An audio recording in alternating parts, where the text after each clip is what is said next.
குழந்தைங்களோட ஜாதகத்தில் தாய் தந்தை எப்படி ஒற்றுமையாக இருப்பாங்க? பொதுவாக நம்ம பிள்ளைங்களோட ஜாதகத்தில் நம்ம பார்த்தோன்னா ஒற்றுமையாக இருந்தால் தான் பிள்ளைங்களுக்கு ஞான பலமாக இருக்கும். இல்லைன்னா பிள்ளைங்களோட வாழ்க்கை எதிர்காலம் கேள்விக்குறியாகும். சரிங்க சார், விஷயத்துக்குள்ளார வாங்க சார் என்ன கேட்டிங்கன்னா, இது ஒரு உதாரணத்துக்கு எடுத்துக்கோங்க. ஏன்னு கேட்டிங்கன்னா, ஜோதிடத்தில் பல விதிமுறைகள் இருக்குது. அதனால் ஒரு உதாரணத்துக்கு எடுத்துக்கோங்க. சரி, இப்போ குழந்தைங்களோட ஜாதகத்தில் பிறந்த லக்னம் எந்த லக்னமாக வேணாலும் இருக்கலாம்.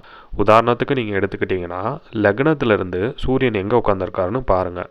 அந்த லக்னத்திலிருந்து சூரியனுக்கு 3ஆம் வீட்டில் சந்திரன் உட்காந்துருந்தாருன்னா கண்டிப்பாக அவங்களோட பெற்றோர் ஒற்றுமையாக தான் இருப்பாங்க. அதாவது சூரியனுக்கு 1, 3, 5, 7, 9, 11 சந்திரன் இருந்தால் கண்டிப்பாக பேரண்ட்ஸ் ஒத்துமையாக இருப்பாங்க. இதை நீங்கள் உங்கள் குழந்தைங்களோட ஜாதகத்தில் எடுத்து பார்த்தீங்கன்னா தெரியும். இது ஒரு எடுத்துக்காட்டாக தான் சொல்ல முடியுமே தவிர, உதாரணத்துக்கு நம்ம ஜாதகத்தை எடுத்து ஆய்வு பண்ணி பார்த்தா தான் தெரியும். எதனாலனா ஜோதிடத்தில் பல விதிமுறைகள் இருக்குது. இதுக்கு